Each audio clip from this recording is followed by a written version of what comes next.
Hello students, कैसे हो? मैं भानु सैनी, मेरे यूट्यूब चैनल ब्लेसबोर्न केमिस्ट्री में एक बार फिर से आप सभी का हार्दिक स्वागत है।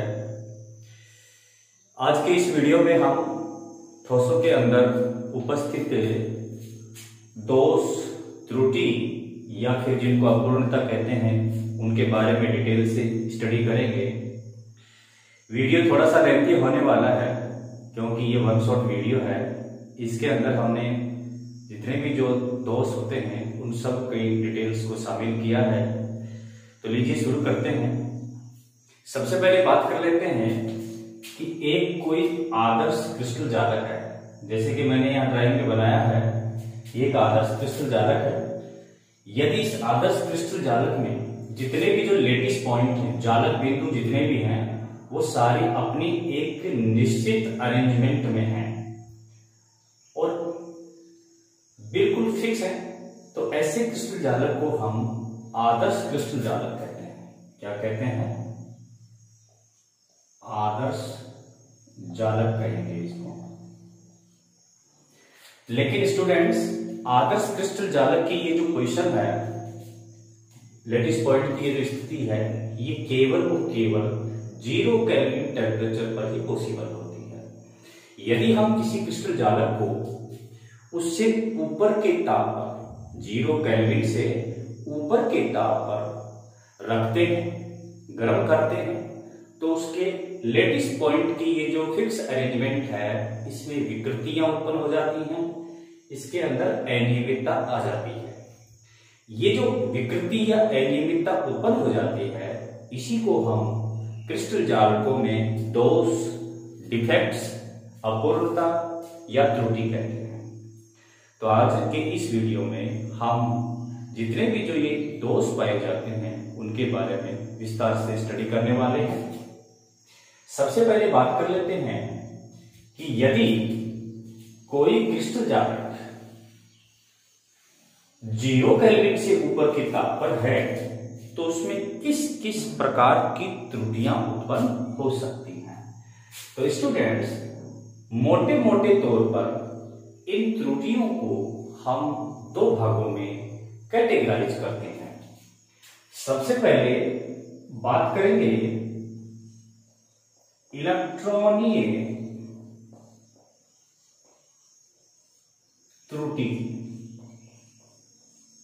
इलेक्ट्रॉनीय त्रुटि कौन सी होती है?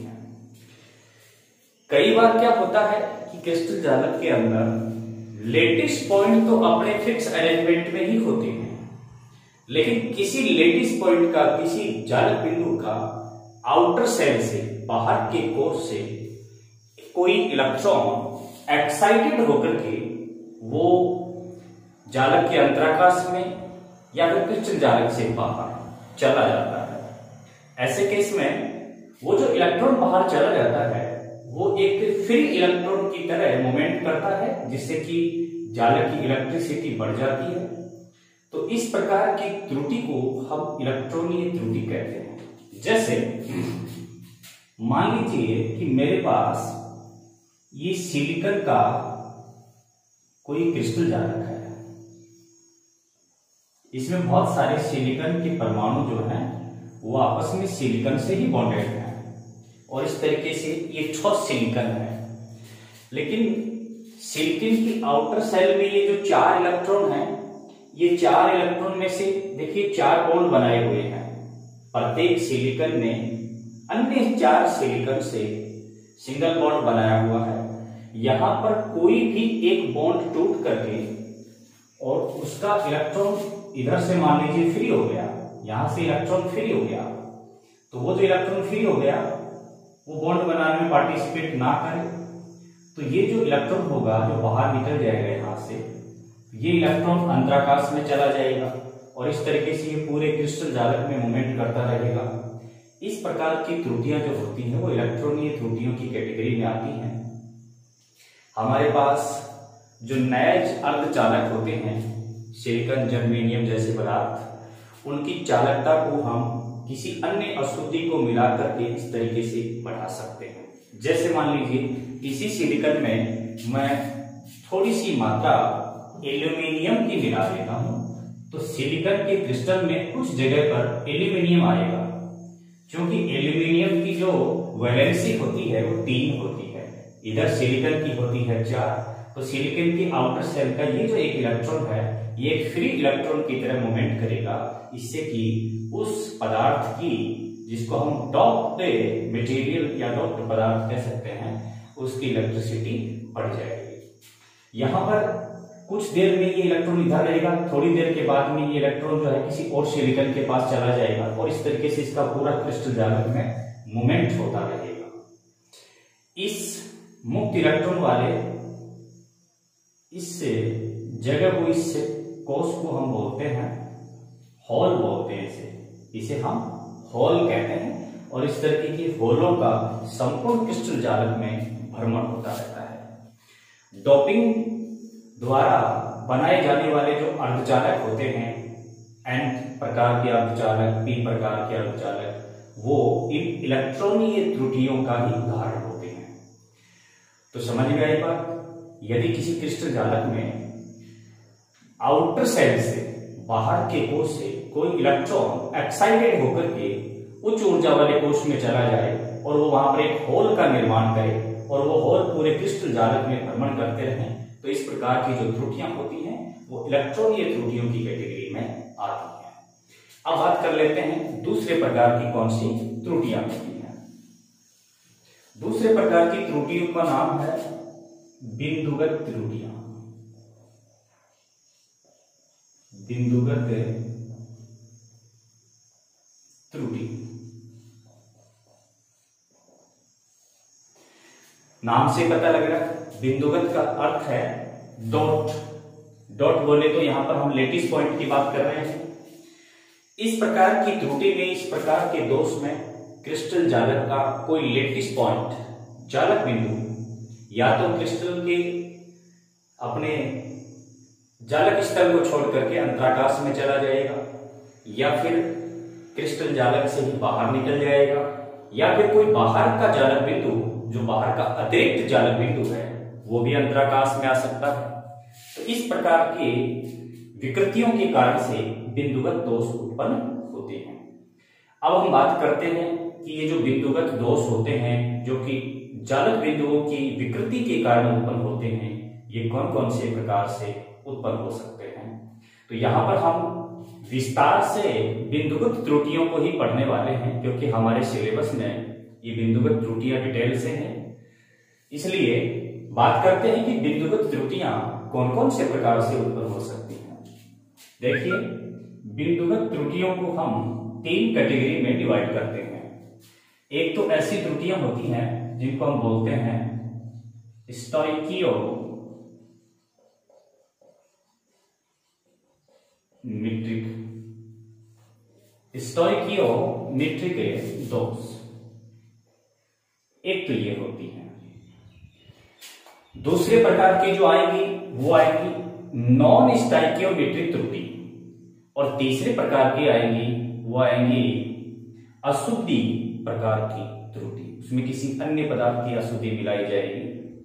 तो यहां पर हम सबसे पहले बिंदुगत त्रुटियों में बात कर लेते हैं कि स्टोइकियोमेट्रिक दोष क्या होते हैं। देखिए स्टूडेंट, स्टोइकियोमेट्री जो वर्ड है, इसके बारे में हमने 11th क्लास में स्टडी किया होगा, तो मैं आपको बता दूं कि स्टोइकियोमेट्री होती क्या है।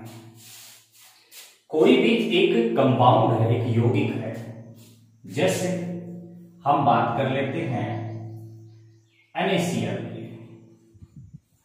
NaCl नमक, साधारण नमक। अब इस साधारण नमक में अपन यदि इसका एक सिंपलेस्ट फॉर्मूला निकालें, सरल अनुपात निकालें, तो Na और Cl इन दोनों का रेशियो 1/1 है, 1:1 दिया हुआ है। ये इसका एक मूलानुपाती सूत्र हो गया। दुनिया के किसी भी कोने में यदि हम नमक की स्ट्रक्चर की स्टडी करेंगे तो उसका मूलानुपाती सूत्र ये 1:1 आएगा। यानी कि ये वाला कंपाउंड स्थिर अनुपात नियम का पालन कर रहा है। लेकिन ये कब कर रहा होता है स्थिर नियम अनुपात के पालन? ये अपनी आदर्श स्थिति में कर रहा होता है।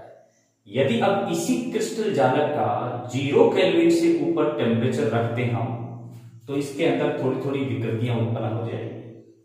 ऐसे केस में ये क्या होगा?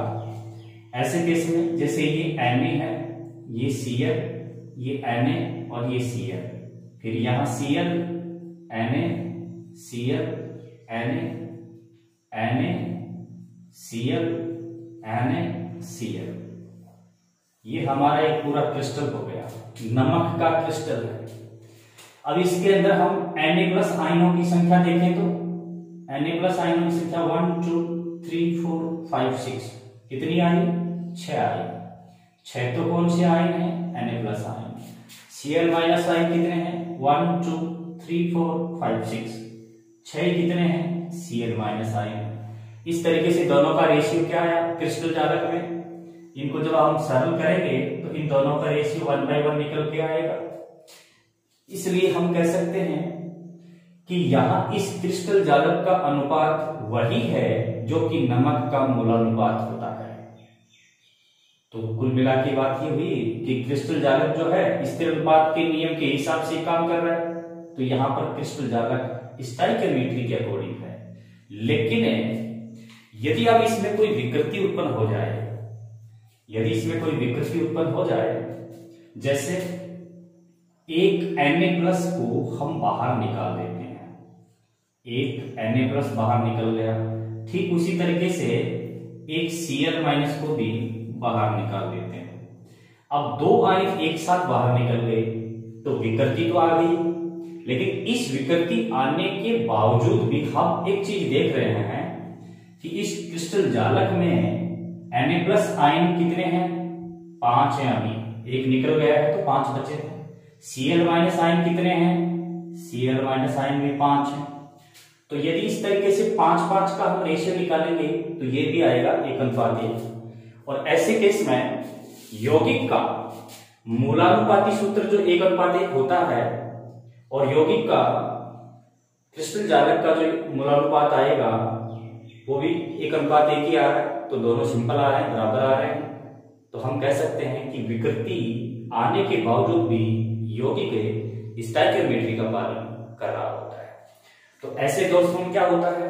इस प्रकार के दोषों के अंदर यौगिक में क्रिस्टल जालक के अंदर स्टोइकियोमेट्री बनी रहेगी और विकृति भी उत्पन्न हो जाएगी। अब ये स्टोइकियोमेट्री दोष कौन कौन से प्रकार के होते हैं इनके बारे में विस्तार से स्टडी करेंगे। स्टोइकियोमेट्री दोषों में सबसे पहले जिस दोष की हम बात करने वाले हैं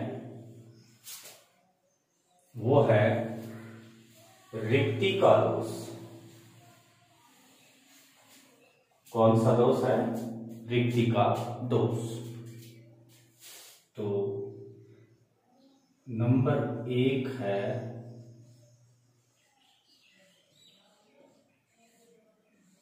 रिक्ति का दोष।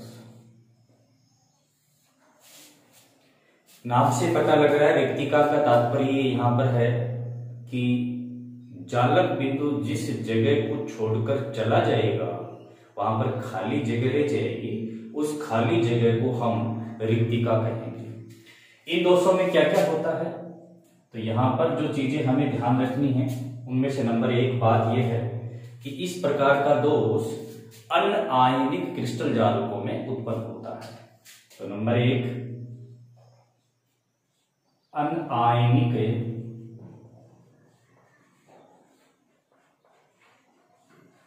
क्रिस्टल जालकों में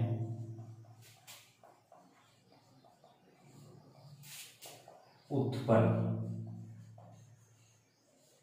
ये दोष किस प्रकार के क्रिस्टल जालकों में उत्पन्न होता है? अनआयनिक मतलब जो आयनिक नहीं हो ऐसे क्रिस्टल जालकों में रिक्ति का दोष उत्पन्न होता है। नंबर 2 बात कर लेते हैं कि इसके अंदर जब लेटिस पॉइंट जालक से बाहर निकलेगा तो वो कैसे निकलेगा। इनमें स्टोइकियोमेट्री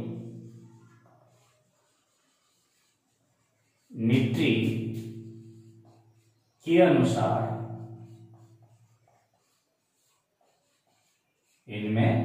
स्टोइकियोमेट्री के अनुसार ही जालक बिंदु क्रिस्टल से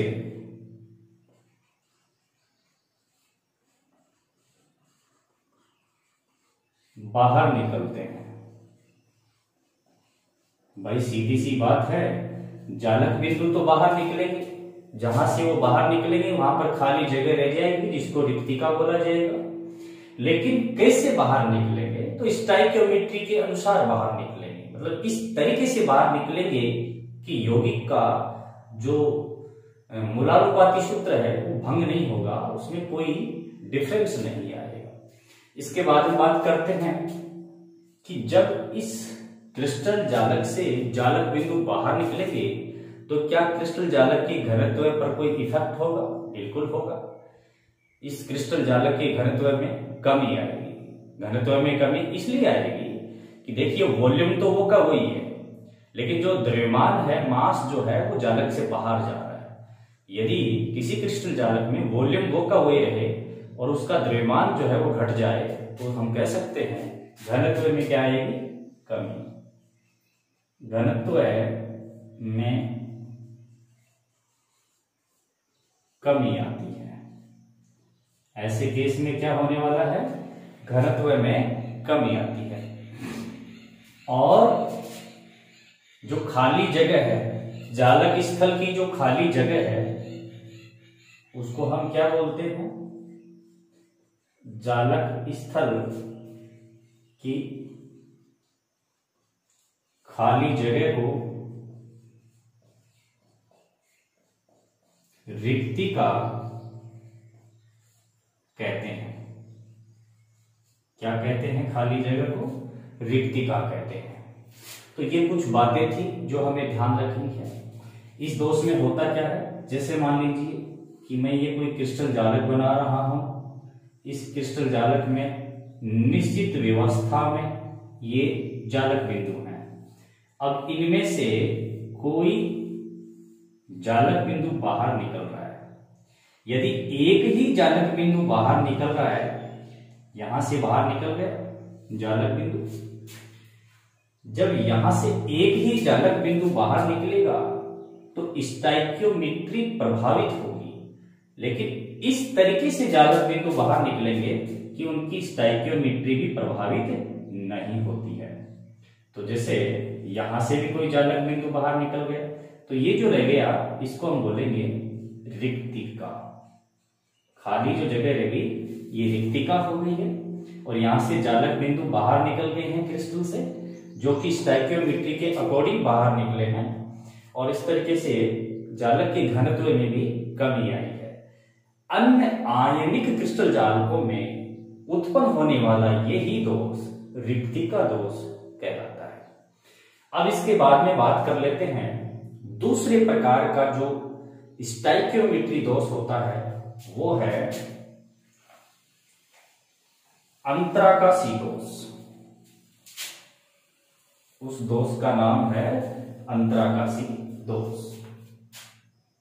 अंतराकाशी दोष में क्या होने वाला है, जैसा कि इसके नाम से पता लग रहा है कि इस दोष के अंदर कोई अतिरिक्त जालक बिंदु, एक्स्ट्रा लेटिस पॉइंट क्रिस्टल के बाहर से अंदर आएगा। बट अंदर कहां आएगा? अंतराकाश में, जो खाली जगह होती है वहां पर आकर के समाएगा। लेकिन बाहर का जालक बिंदु भी अंतराकाश में किस तरीके से आएगा? वही स्टोइकियोमेट्री के अकॉर्डिंग। मतलब जो जो प्रकार के लेटिस पॉइंट क्रिस्टल के अंदर हैं, उतनी ही संख्या में उतने ही प्रकार के लेटिस पॉइंट बाहर से आएंगे। तो इसमें हमें क्या क्या बात ध्यान रखनी है? नंबर 1, यह भी अनआयनिक क्रिस्टल जालकों में उत्पन्न होता है। ये दोष भी किसमें उत्पन्न होता है? अनआयनिक क्रिस्टल जालकों में उत्पन्न होता है। फिर इस दोष में होता क्या है? इस दोष में बाहर का कोई जालक बिंदु स्टोइकियोमेट्री के अनुसार अंतराकाश में आता है। तो दूसरी बात हमें ध्यान रखनी है, इसमें अतिरिक्त जालक बिंदु स्टोइकियोमेट्री के अनुसार या के अनुरूप ही अंतराकाश में आ जाते हैं। मतलब जालक बिंदु कहां से कहां आएंगे? बाहर से अंतराकाश में आएंगे। जब जालक बिंदु बाहर से अंतराकाश में आएंगे तो जालक के घनत्व पे कोई इफेक्ट पड़ेगा? बिल्कुल पड़ेगा। वॉल्यूम तो वही रहेगा, इस बार मास बढ़ जाएगा, द्रव्यमान बढ़ जाएगा। इसमें जालक का घनत्व बढ़ जाता है, जालक का घनत्व बढ़ जाता है। तो ये सारी कुछ चीजें थी जो हमें अंतराकाश के दोष में याद रखनी है। वैसे इस दोष में मैं आपको बताऊं, जैसे ये कोई हमारे लेटिस पॉइंट है और कोई एक्स्ट्रा बाहर से जालक बिंदु अंतराकाश में आ गया, कोई बाहर से जालक बिंदु अंतराकाश में आ गया। हालांकि ये किसके अकॉर्डिंग आता है? स्टोइकियोमेट्री के अकॉर्डिंग आता है। तो बाहर से एक्स्ट्रा जालक बिंदु आ जाने से जालक बिंदुओं की संख्या में वृद्धि होगी, जिससे घनत्व भी बढ़ेगा। अब इसके बाद में हम बात कर लेते हैं तीसरे नंबर के दोष की। तीसरे प्रकार का जो स्टोइकियोमेट्री दोष है उसको हम बोलते हैं फ्रैंकेल दोष। तीसरे प्रकार का जो स्टोइकियोमेट्री दोष है उसे हम बोलते हैं फ्रैंकेल दोष। इस फ्रैंकेल दोष का एक और नाम भी है, विस्थापन दोष भी इसी को बोलते हैं। विस्थापन दोष भी इसी को बोलते हैं। इसमें नंबर 1 बात जो हमें ध्यान रखनी है वो ये है कि ये जो दोष उत्पन्न होता है वो आयनिक क्रिस्टल जालकों में उत्पन्न होता है। यह आयनिक जालकों में उत्पन्न होता है। किसमें उत्पन्न होता है? आयनिक जालकों में उत्पन्न होता है।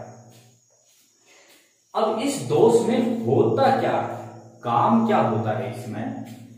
तो भाई यहां पर यही एक बड़ी काम की बात है कि इसमें देखिए ये जो दोनों दोष थे ये अनआयनिक में उत्पन्न हो रहे थे, लेकिन ये दोनों दोष एक साथ इस आयनिक क्रिस्टल जालक में उत्पन्न हो रहे हैं और दोनों एक साथ बनेंगे। इसमें मतलब क्या होने वाला है? जैसे ये कोई एक आयनिक क्रिस्टल जालक है, इसमें इस तरीके से केटाइन और एनाइन एक फिक्स अरेंजमेंट में है। अब होता क्या है फ्रैंकेल दोष में, किसी भी एक लघुत्तर आयन जो है वो अपनी आदर्श स्थिति को छोड़ करके कहां चला गया, किसी अंतराकाश में चला गया। कौन जाएगा अंतराकाश में? छोटी साइज का आयन। अंतराकाश में तो छोटी साइज का आयन ही आ सकता है। छोटी साइज का आयन होता है धन आयन, बोले तो केटायन, और वो अंतराकाश में चला जाएगा। तो आप देख रहे हैं कि जिस जगह को वो छोड़कर गया है वहां पर तो रिक्ति उत्पन्न हो गई है, तो ये एक तरीके से रिक्ति दोष भी हो रहा है। फिर अंतराकाश में चला गया जालक बिंदु, तो ये अंतराकाशी दोष भी हो रहा है। क्योंकि ये दोनों दोष जो ऊपर आए थे ये अनआयनिक में थे, और ये एक अलग कैटेगरी इसलिए बनाई गई है कि ये आयनिक में तो होता ही होता है, इसमें दोनों दोष एक साथ उत्पन्न होते हैं। मतलब इसमें अंतराकाशी भी है और इसमें रिक्तिका भी है। तो एक नया नाम दे दिया जिसका नाम इसके खोजकर्ता के नाम के आधार पर रखा हुआ है फ्रैंकेल दोष। क्योंकि इसमें कोई जालक बिंदु शिफ्ट हो रहा है इसलिए इसका नाम विस्थापन दोष भी है। ठीक है, तो नंबर एक बात आपको ये ध्यान रखनी है कि फ्रैंकेल दोष आयनिक क्रिस्टल जालकों में उत्पन्न होता है। अब नंबर दो जो बात ध्यान रखनी है वो बड़ी काम की है। इसमें लघुत्तर आयन कौन होता है? लघुत्तर आयन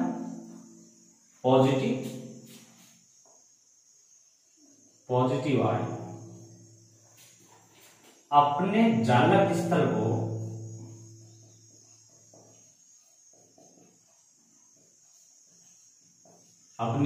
स्थल को छोड़कर अंतराकाश में चला जाता है।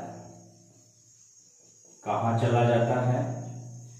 जालक स्थल को छोड़ करके अंतराकाश में चला जाता है। ठीक है, कैसे चला जाएगा? क्या जब ये चला जाएगा तो उससे हमारी स्टाइकियोमेट्री इफेक्टेड होगी? नहीं होगी। क्यों नहीं होगी? क्योंकि क्रिस्टल जालक के अंदर से बाहर ना तो कोई आयन गया है ना ही कोई आयन आया है, बस अंदर की अंदर ही अरेंजमेंट हो रहा है। इसलिए वैद्युत उदासीनता भी और घनत्व भी अप्रभावित रहेगा। इसमें जालक की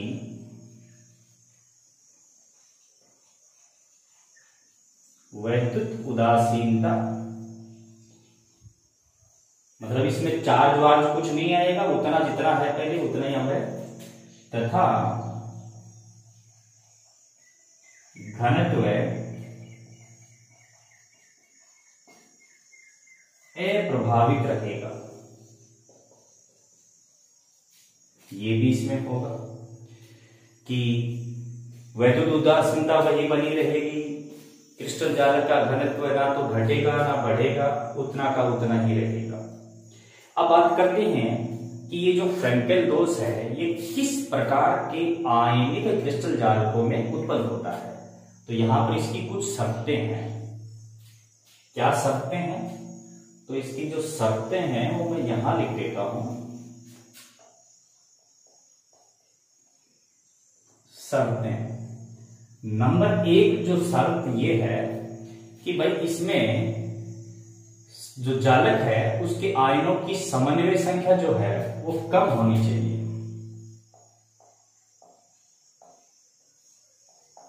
समन्वय संख्या कम हो।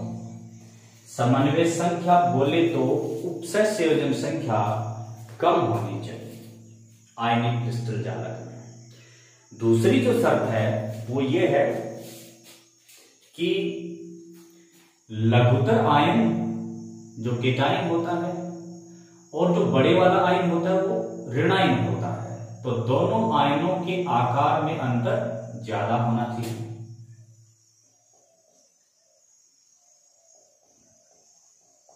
आयनों के आकार में अधिक अंतर हो, मतलब ये ऐसे क्रिस्टल जालकों में उत्पन्न होगा जिसमें धनायन बहुत छोटा होगा लेकिन ऋणायन बहुत बड़ा भी होगा, तो दोनों के आकार में काफी ज्यादा डिफरेंस आ जाएगा। इस दोष में जो एग्जाम्पल्स शामिल हैं मैं आपको बताऊं, ये पूछा भी जाता है एग्जाम में, आपको पूछा जाता है कि फ्रेंकेल दोष किस प्रकार के आयनिक क्रिस्टल जालकों में उत्पन्न होता है, तो उसकी ये दो शर्तें आपको बता देनी है। इसके एग्जाम्पल्स की यदि हम बात करें तो भाई इसमें एक तो AgCl को ले लीजिए आप, सिल्वर क्लोराइड, सिल्वर ब्रोमाइड भी शामिल है, सिल्वर ब्रोमाइड, और एक आपका इसमें ZnS है, ZnS जिंक सल्फाइड, एक AgI को भी ले सकते हैं। देखिए क्लोराइड, ब्रोमाइड, सल्फाइड, आयोडाइड, ये जो ऋणायन है ये काफी ज्यादा आकार के होते हैं, बड़े आकार के होते हैं। और सिल्वर धनायन Ag+ आयन और Zn2+ आयन, ये अपनी आवर्त सारणी के 11वें और 12वें वर्ग में आने वाले, ये 12वें वर्ग में आता है, ये 11वें वर्ग में आने वाले एलिमेंट हैं। तो आवर्त सारणी में जब हम लेफ्ट टू राइट जाते हैं तो धात्विक त्रिज्या में या फिर आयनिक त्रिज्या में क्या आती है, कमी आती है। इस तरीके से हम कह सकते हैं कि यहाँ पर धनायन का आकार जो है वो छोटा है लेकिन ऋणायन बड़े आकार के हैं, तो दोनों में काफी डिफरेंस होगा, तो ये इस प्रकार का दोष उत्पन्न होता है। अब इसके बाद में हम बात कर लेते हैं चौथे नंबर का जो दोष आता है, स्टाइकियोमेट्री दोष में चौथे नंबर का जो दोष है उसका नाम है शॉर्टकी दोष। इन दोषों के बारे में बहुत बार एग्जाम में पूछ लिया जाता है कि शॉर्टकी दोष किसमें उत्पन्न होता है, दोनों दोषों में अंतर क्या है, तो थोड़ा सा इन पॉइंट्स को ध्यान से देखते रहेंगे। चौथे नंबर का जो दोष है वो है शॉर्टकी दोष। इस दोष का नाम शॉर्टकी इसके खोजकर्ता के नाम के आधार पर ही है। इसमें आपको कौन कौन सी चीजें याद रखनी है? नंबर एक बात जो आपको इसमें याद रखनी है कि यह भी किस में उत्पन्न होता है, यह भी आयनिक क्रिस्टल जालकों में उत्पन्न होता है। किसमें उत्पन्न होता है? आयनिक क्रिस्टल जालकों में उत्पन्न होता है।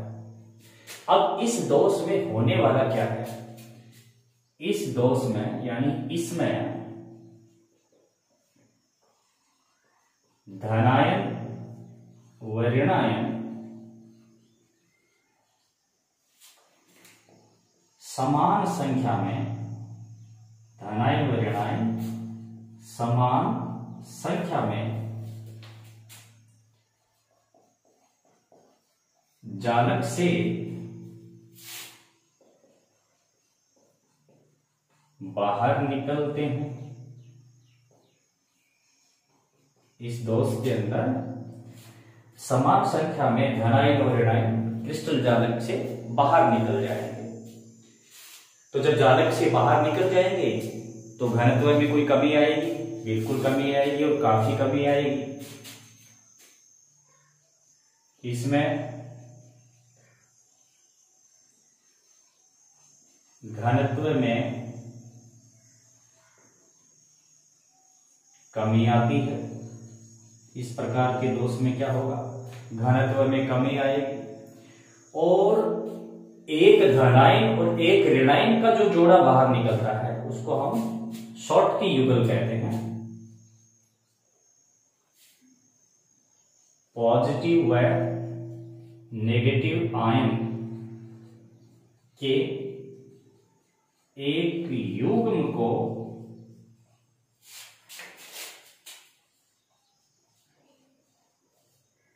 शॉर्टकी युगल कहते हैं। एक धनायन एक ऋणायन का जो एक जोड़ा है उस जोड़े को शॉर्टकी युगल कहते हैं। और ऐसे बहुत सारे शॉर्टकी युगल बाहर निकल सकते हैं, लेकिन वो निकलेंगे जोड़े में ताकि स्टाइकियोमेट्री क्या रहे, बनी रहे।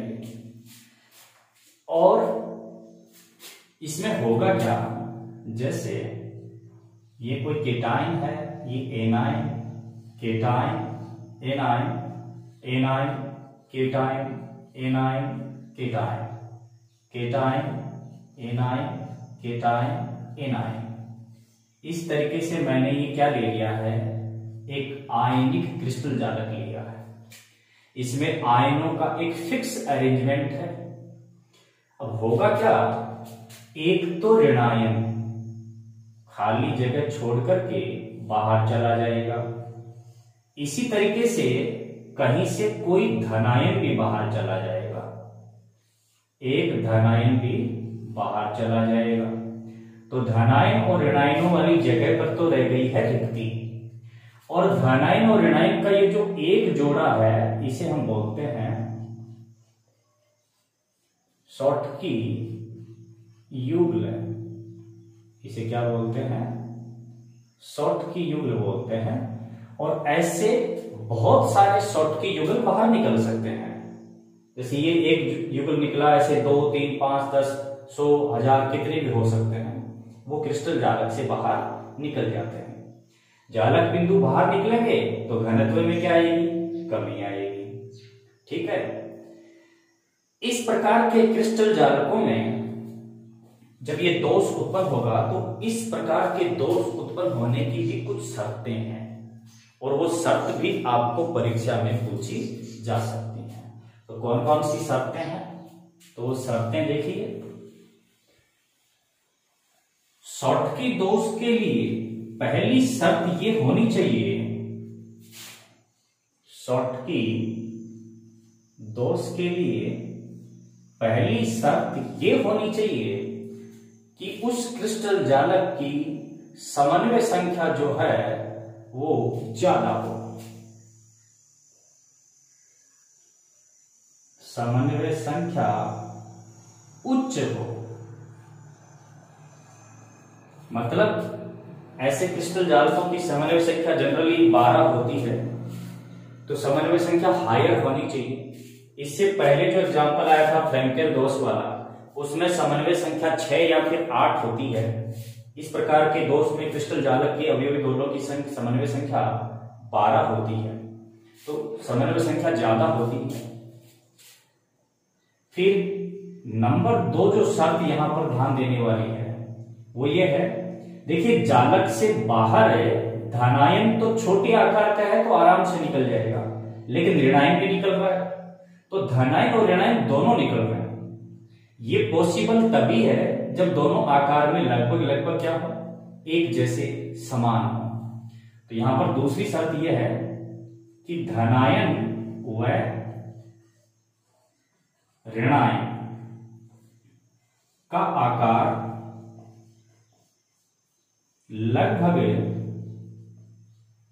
लगभग समान हो।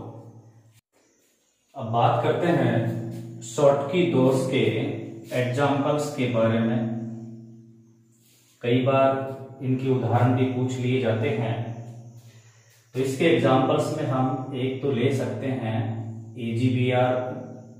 AgBr एक इस प्रकार का कंपाउंड है जिसका क्रिस्टल जालक दोनों प्रकार के दोष दर्शाता है, शॉर्टकी भी और फ्रैंकेल भी। इसके अलावा क्षार धातुओं के हैलाइडों में जैसे NaCl, KCl, सीजियम क्लोराइड, ये कुछ ऐसे उदाहरण हैं जो शॉर्टकी दोष दर्शाते हैं। ये इसलिए दर्शाते हैं, देखिए आवर्त सारणी में क्षार धातुएं जो होती हैं वो बड़े आकार की हैं, क्योंकि वो लेफ्ट हैंड साइड में होती हैं। तो यहाँ धनायनों का आकार बड़ा है, ऋणायनों का ऑलरेडी लगभग समान है, तो इस कारण से ये शॉर्टकी दोष दर्शाते हैं। तो इस तरीके से हमने देखा कि स्टाइकियोमेट्री दोष जो थे उनमें हमने 4 प्रकार के दोष पढ़े हैं। रिक्तिका दोष, अंतराकाशी दोष, फ्रैंकेल दोष और शॉटकी दोष। अब हम दूसरे प्रकार के जो बिंदुगत दोष हैं, जिनको हम नॉन स्टाइकियोमेट्री दोष कहते हैं, उनके बारे में पढ़ते हैं। नॉन स्टाइकियोमेट्री नाम से ही स्पष्ट है कि इन दोषों में क्रिस्टल जालक का जो यौगिक है वो अपनी स्टाइकियोमेट्री को खो देगा, यानी उसकी स्टाइकियोमेट्री चेंज हो जाएगी।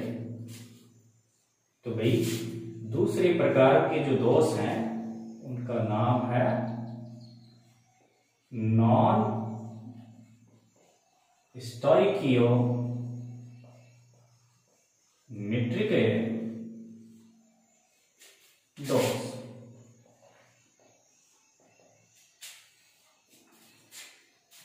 इनमें स्टाइकियोमेट्री बदल जाएगी, मतलब कि यौगिक का जो मूलानुपात होगा और यौगिक के क्रिस्टल जालक का जो अनुपात होगा वो दोनों समान नहीं रहेंगे।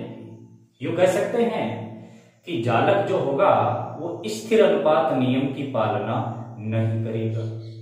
तो ऐसे दोष नॉन स्टाइकियोमेट्री दोष कहलाएंगे।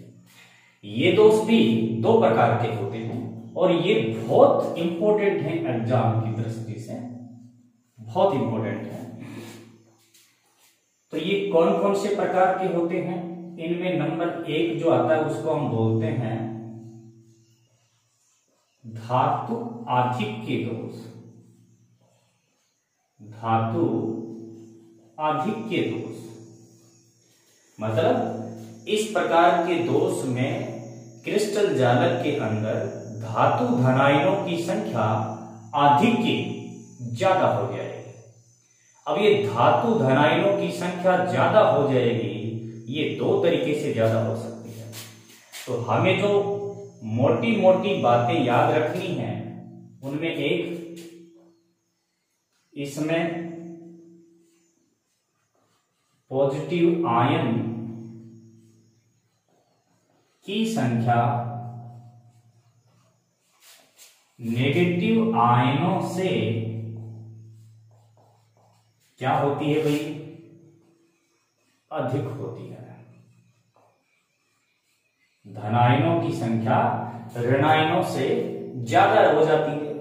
अब ये ज्यादा क्यों हो जाती है, इसे आप ऐसे समझ सकते हैं, जैसे मैं ये कोई एक आयनिक क्रिस्टल जालक बना रहा हूं।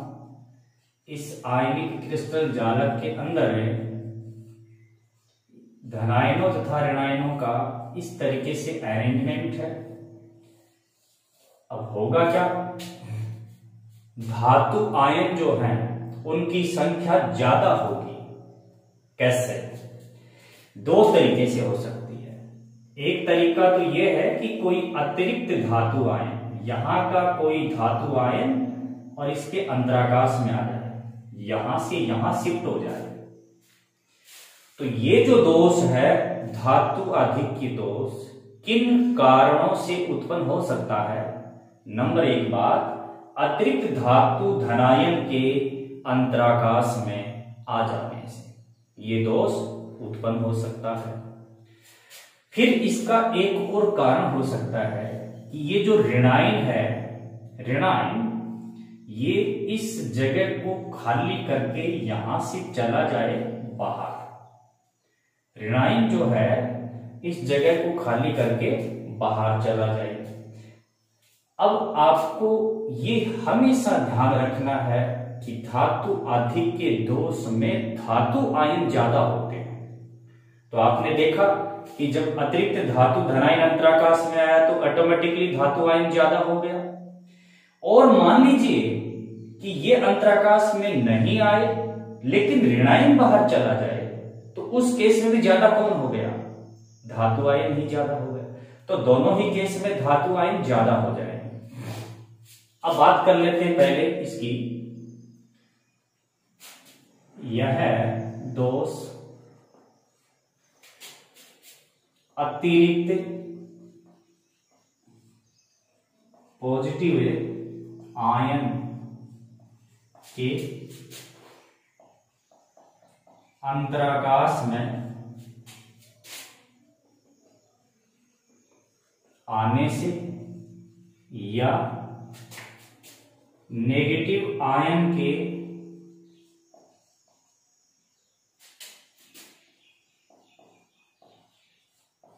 जालक से बाहर चले जाने के कारण उत्पन्न होता है।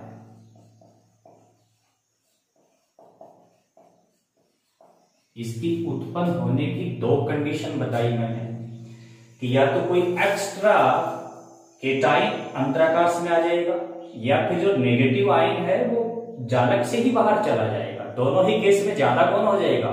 धातु आयन। तभी तो इसका नाम है धातु आधिक्य दोष। इसके बाद में बात कर लेते हैं कि जब ये नेगेटिव आयन जो था ऋण आयन ये जालक से बाहर निकल के आ जाएगा। पहले इसकी बात कर लेता हूं मैं कि जब नेगेटिव आयन अपनी जगह को छोड़ करके बाहर आ जाएगा तो क्या ये जो क्रिस्टल जालक बचेगा ये स्टाइकियोमेट्री की पालना तो नहीं करता है, तभी तो इसका नाम है नॉन स्टाइकियोमेट्रिक दोष। लेकिन क्या ये अपनी उदासीनता को बनाए रखेगा? नहीं, क्योंकि यदि नेगेटिव चार्ज बाहर आ गया तो क्रिस्टल के ऊपर, पूरे जालक के ऊपर कौन सा चार्ज बच गया? पॉजिटिव। जबकि जालक कोई भी हो, हमेशा चाहे कैसा भी दोष उत्पन्न क्यों ना हो जाए, जालक हमेशा अपनी उदासीनता को बनाए रखता है। तो जालक का एक ये गुण होता है कि चाहे कैसा भी दोष क्यों ना उत्पन्न हो जाए, वो अपनी वैद्युत उदासीनता को सदैव बनाए रखता है। तो जैसे ही यहां से ऋणायन बाहर आएगा तो इसके ऊपर तो धनावेश बढ़ गया, जबकि बढ़ना नहीं चाहिए। तो उस वैद्युत उदासीनता को बनाए रखने के लिए जालक क्या करता है? केवल और केवल यहां से जो ऋणायन था उसका परमाणु बाहर जाता है। मतलब जैसे मान लीजिए कि यहां पर Cl- था तो केवल Cl- बाहर नहीं निकलेगा, केवल क्लोरीन बाहर निकलेगा। यहां बाहर कौन निकलेगा? क्लोरीन परमाणु कंडीशन में बाहर निकलेगा और वो जो इलेक्ट्रॉन है वो यहीं बच जाएगा, यहीं रह जाएगा। उस खाली जगह पर यानी जालक स्थल पर कौन रह जाएगा? इलेक्ट्रॉन छोड़ देगा। तो यहां मैं लिख सकता हूं जब ऋणायन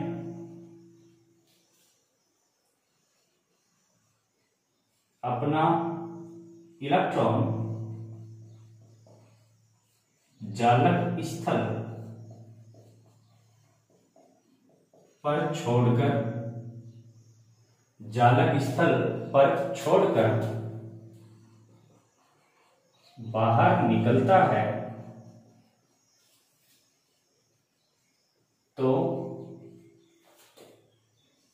इलेक्ट्रॉन युक्त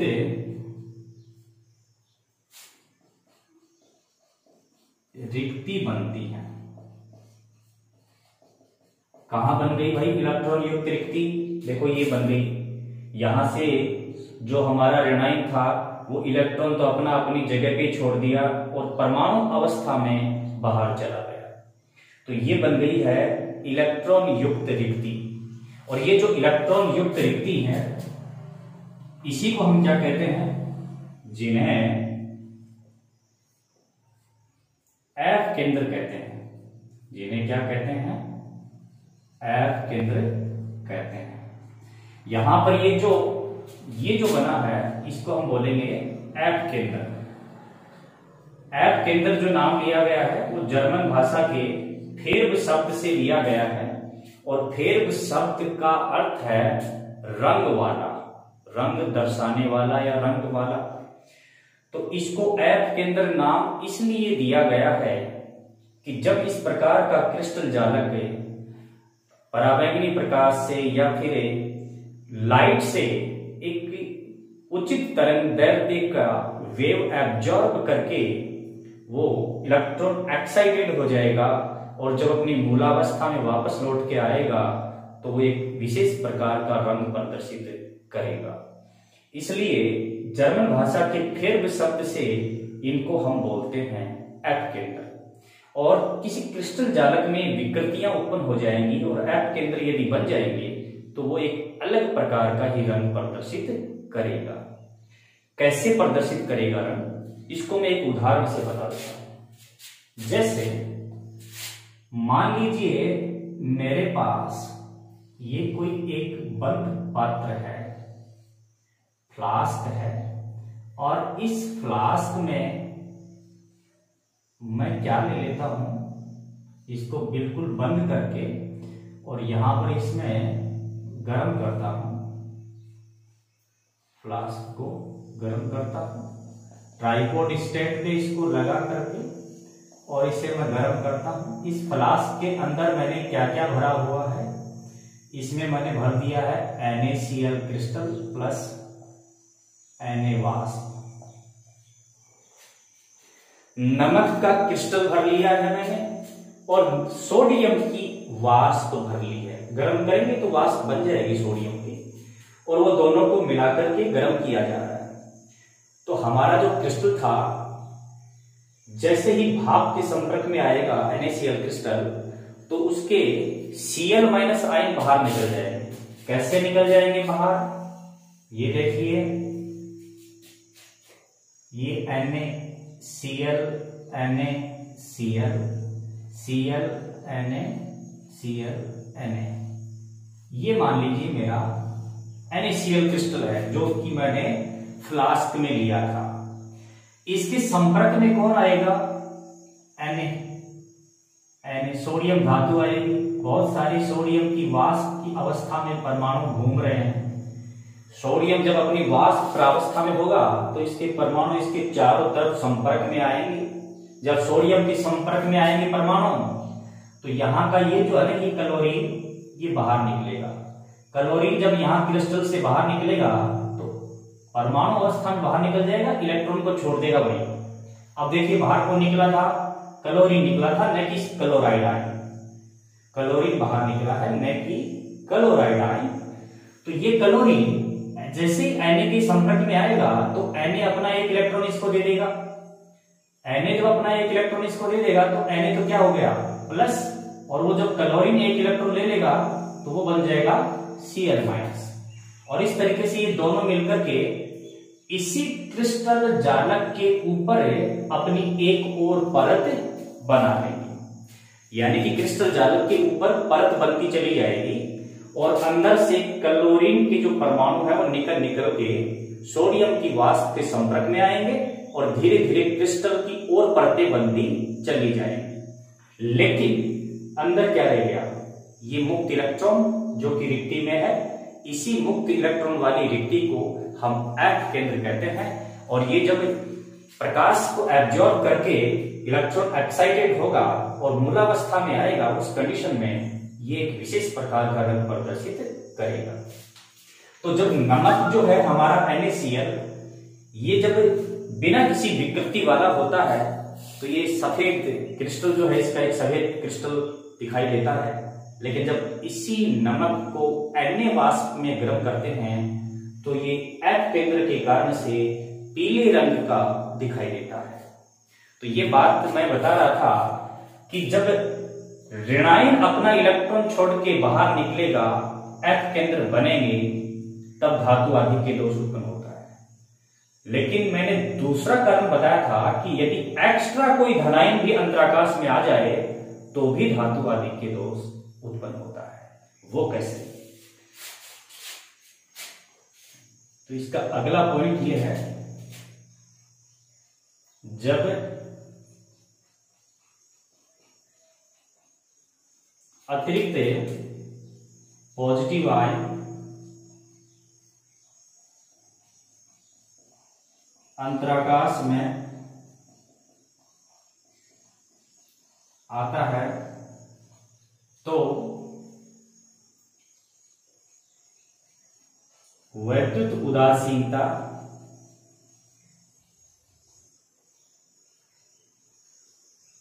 बनाने के लिए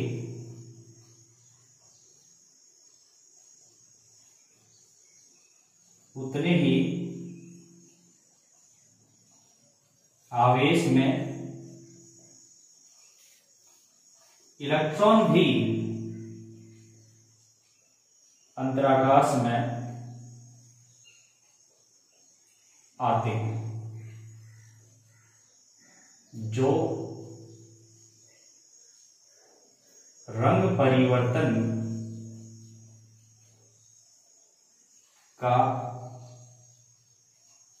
कारण होते हैं।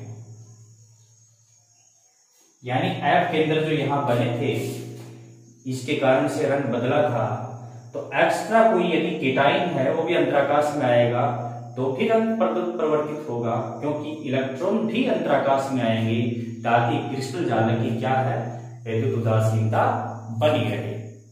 जब हम जेडेनो क्रिस्टल को, जिंक ऑक्साइड क्रिस्टल को गर्म करेंगे, देखिए जब हम जिंक ऑक्साइड क्रिस्टल को गर्म करेंगे तो क्या होगा, गर्म करने से इसमें एक रिएक्शन होगी, ऑक्सीजन गैस मुक्त होगी।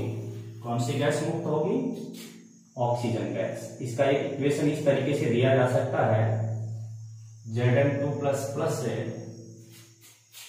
2 इलेक्ट्रॉन प्लस से हाफ O2, मतलब ऑक्सीजन का एक परमाणु मुक्त हो गया, और ऑक्सीजन का एक परमाणु मुक्त होने के साथ साथ ही जिंक 2+ आयन भी बन गया, ऑक्सीजन बाहर चला गया, गैस है मुक्त हो गई। तो ये जो Zn2+ है, ये Zn2+ से कहां जाए, जैसे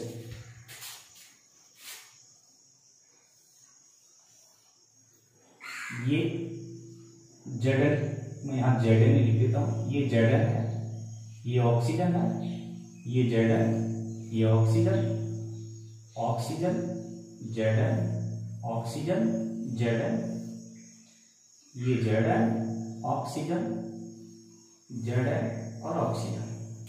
इस तरीके से ये जिंक ऑक्साइड क्रिस्टल है। गर्म कर रहे हैं इसको, जब इसको गर्म कर रहे हैं तो इसका ये ऑक्सीजन बाहर चला गया, ऑक्सीजन गैस के रूप में, और ये जो Zn है ये किसमें बदल गया, Zn2+ में बदल गया। पहले तो ये वैद्युत उदासीन था, अब ये ऑक्सीजन बाहर चला गया, Zn2+ में बदल गया।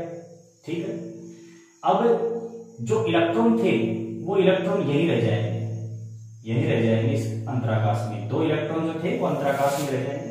अब देखो, बताओ, पहले तो जितने धनायन थे उतने ही ऋणायन थे, लेकिन इस केस में कौन ज्यादा हो गया है, धातु ज्यादा हो गया, Zn ज्यादा हो गया, ऑक्सीजन तो बाहर निकल गई तो Zn ज्यादा हो गया। ये Zn जो ज्यादा हो गया है ये अंतराकाश में चला जाएगा, और साथ ही साथ अंतराकाश में इलेक्ट्रॉन भी चले जाएंगे, और इन इलेक्ट्रॉन के कारण से भी रंग प्रदर्शित होगा। तो यही कारण होता है कि जब हम जिंक ऑक्साइड क्रिस्टल को गर्म करते हैं तो ये भी पीला दिखाई देता है। इसके पीलेपन का जो कारण होता है वो यही होता है। इस तरीके से हमने देखा कि नॉन स्टोइकियोमेट्रिक जो दोष था उसका पहला दोष था धातु आधिक्य दोष। धातु आधिक्य दोष 2 कारणों से उत्पन्न हो सकता है, ऋणायन के बाहर चले जाने से या धातु आयन के अंतराकाश में चले जाने से। अब हम बात कर लेते हैं दूसरे प्रकार का जो नॉन स्टोइकियोमेट्रिक दोष है उसके बारे में। दूसरे प्रकार का जो नॉन स्टोइकियोमेट्रिक दोष है उसको हम बोलते हैं धातु न्यूनता दोष।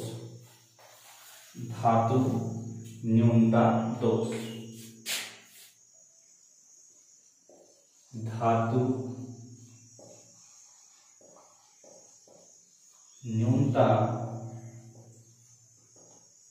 दोष। इस दोष के अंदर सीधी सी बात है, धातु कम रहेगी तो ज्यादा कौन रहेगा, ऋणायनों की संख्या ज्यादा होगी।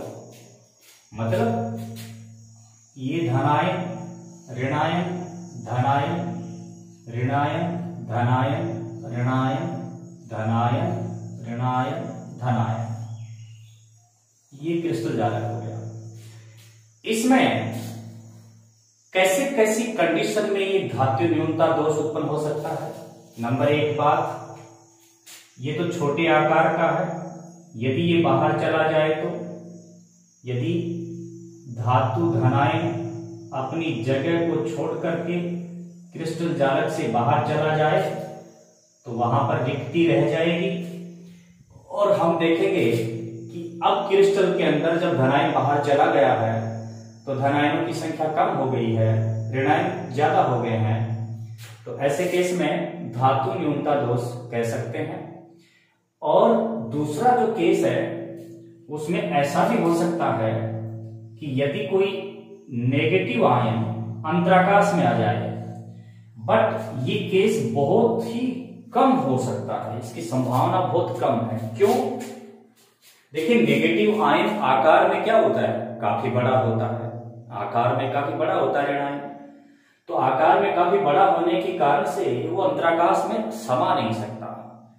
बट जनरली 100% तो मैं नहीं कह सकता, बट कुछ केसेज में जब ऋणायन धनायन लगभग समान आकार के हों तो ऋणायन भी अंतराकाश में आ सकता है। इस धातु न्यूनता दोष में हमें केवल ये वाला ध्यान में रखना है कि धातु न्यूनता दोष जनरली तभी उत्पन्न होता है जब कोई धनायन क्रिस्टल से बाहर चला जाए। ठीक है, तो इस प्रकार के दोष में उत्पत्ति का कारण क्या होगा कि धनायन जो है वो क्रिस्टल जालक के जालक स्तर को छोड़ करके बाहर चला जाएगा।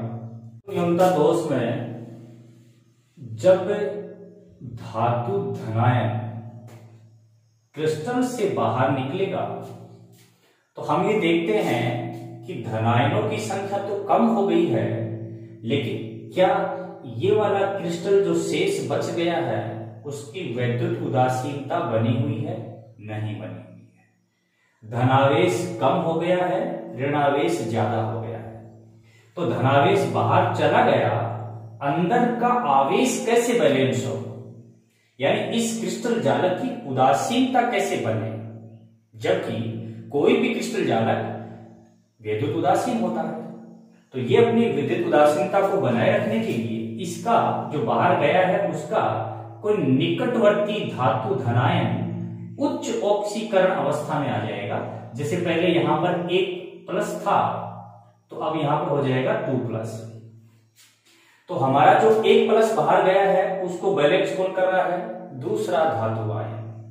तो यहां पर आपको जो बातें ध्यान रखनी है, एक तो ये कि इसमें पॉजिटिव आयन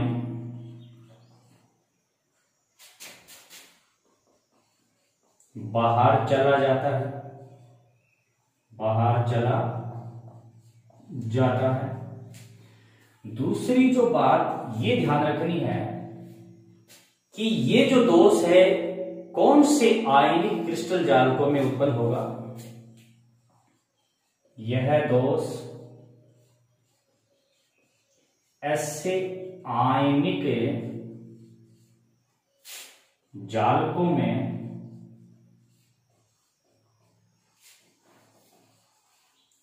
उत्पन्न होता है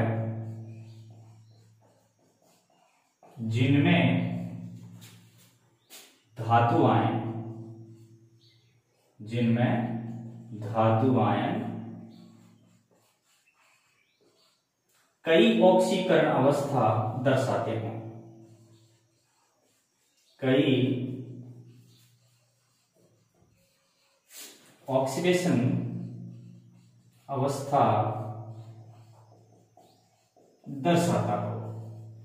ये लाइन समझ में आनी चाहिए कि धातु न्यूनता दोष इस प्रकार के आयनिक क्रिस्टलों में उत्पन्न होता है जिस आयनिक क्रिस्टल जालक का धातु धनायन एक ही ऑक्सीकरण अवस्था नहीं बल्कि कई ऑक्सीकरण अवस्था, यानी यूं कहें कि परिवर्तनशील संयोजकता दर्शाता है। जैसे एग्जाम्पल, इस दोष के एक एग्जाम्पल की मैं बात करूं, FeS फेरस सल्फाइड। विद्यार्थियों, इस फेरस सल्फाइड को मूर्खों का सोना भी कहते हैं।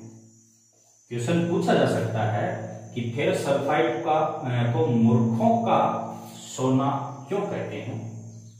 तो इसका जवाब ऐसे है, मान लीजिए कि ये फेरस आयन यानी Fe2+ बाहर निकल गया। यहां पर कौन है? सल्फाइड। यहां पर कौन है? Ferrous, sulphide, ferrous, sulphide, ferrous, ऐसे ये बाहर निकल गया। ठीक है, तो 2 धनावेश बाहर निकल गया, 2 धनावेश की क्या आ गई अब कमी। तो उदासीनता को बनाए रखने के लिए एक तो यहां पर बढ़ जाएगा और एक कहीं और बढ़ा दीजिए, तो 2 जगह पर प्लस में क्या हो जाएगी वर्दी। मतलब यहां पर कौन सा आयन हो गया Fe3+, ये भी कौन सा हो गया Fe3+। तो 2 जगह के जो फेरस आयन हैं वो कौन से आयनों में बदल गए, फेरिक आयनों में बदल गए। 2 जगह के आयन फेरिक आयनों में बदल गए। अब ये तो दोनों आयन बदले हैं ना, ये स्थायी नहीं है, ये टिकाऊ नहीं है। अभी ये जो Fe3+ में है, थोड़ी ही देर के बाद में ये किस में चेंज हो जाएगा, ये निकटवर्ती धनायन किस में चेंज हो जाएगा Fe3+ में, और फिर ये वापस किस में आ जाएगा, ये आ जाएगा Fe2+ में। इसी तरीके से थोड़ी देर बाद में ये वाला भी जो है ये चेंज हो जाएगा और कोई दूसरे के साथ में अपनी ऑक्सीकरण अवस्था की लेन देन करता रहेगा, अदला बदली करता रहेगा। तो हम ये देखते हैं कि परिवर्तनशील संयोजकता दर्शाने वाले ये धातु आयन अपनी ऑक्सीकरण अवस्थाओं का पूरे क्रिस्टल जालक में लेन देन करते रहते हैं, अदला बदली करते रहते हैं। मतलब यह है कि जैसे इसकी ऑक्सीकरण अवस्था में 1 की बढ़ोतरी हुई, थोड़ी ही देर के बाद में निकटवर्ती कोई दूसरा जो धनायन आएगा उसकी बढ़ जाएगी और इसकी सामान्य हो जाएगी। और ऐसे पूरे क्रिस्टल जालक के धनायन अपनी अवस्थाओं को बार बार बदलते रहते हैं। ऐसा होने से क्या होता है, ऐसा होने से एक विशेष प्रकार की चमक उत्पन्न होती है। ऐसा होने से क्या होता है, एक विशेष चमक उत्पन्न होती है, एक विशेष प्रकार की चमक उत्पन्न होती है। और उस चमक उत्पन्न होने के कारण से वो जो क्रिस्टल है वो अलग ही टाइप का दिखता है।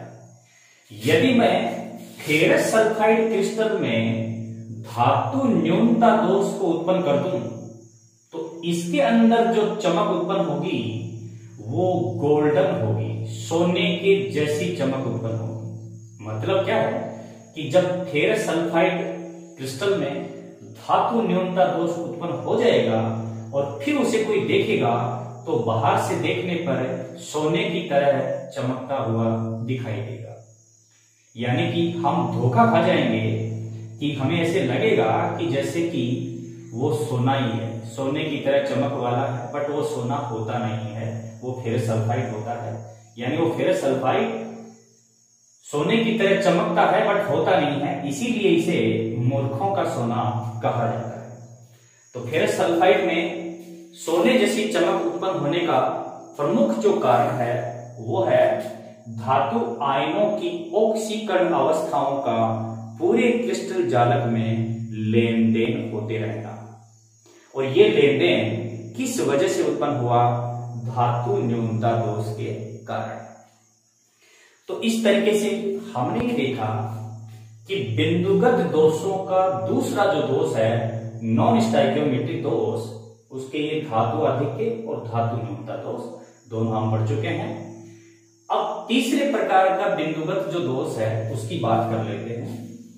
तीसरे प्रकार का बिंदुगत दोष जो होता है उसको हम बोलते हैं अशुद्धि दोष। अशुद्धि दोष, इसमें किसी अन्य प्रकार के पदार्थ की अशुद्धि मिला दी जाएगी। तो तीसरे प्रकार का बिंदुगत दोष है अशुद्धि दोष। अशुद्धि दोष भाई नाम से ही पता चल रहा है कि इसमें क्रिस्टल जालक का जो पदार्थ है वो तो होगा ही होगा, उसमें कुछ एक्स्ट्रा पदार्थ मिलाया जाएगा। जैसे मेरे पास इस एक बर्तन में मैंने सोडियम क्लोराइड क्रिस्टल ले लिया। कौन सा क्रिस्टल ले लिया, NaCl क्रिस्टल ले लिया है। और अब इसमें बीकर को या बर्तन को एक ट्राइपॉड स्टैंड पर रख करके इसे मैं क्या कर रहा हूं, गर्म कर रहा हूं। तो जब नमक को गर्म कर लेंगे एक निश्चित ताप पर तो ये पिघल जाएगा। कौन सा नमक हो जाएगा? ये गलित नमक हो जाएगा, पिघला हुआ नमक हो जाएगा। अब इस पिघले हुए नमक में थोड़ी सी अशुद्धि मिला देनी है, किसकी? स्ट्रांशियम क्लोराइड की। जब इसमें थोड़ी सी स्ट्रांशियम क्लोराइड की अशुद्धि मिला देंगे, हिलाएंगे, मिलाएंगे, और जब इस पूरे बर्तन के पदार्थ को, द्रव्य को ठंडा करेंगे तो पुनः इसका क्या होगा? क्रिस्टलीकरण। और जब इसका क्रिस्टलीकरण दोबारा से होगा तो उस क्रिस्टलीकरण में यहां पर जैसे मान लीजिए कि ये आ गया Na+, ये Cl-, Na+, इस तरीके से Cl-, Na+, Cl-, Na+,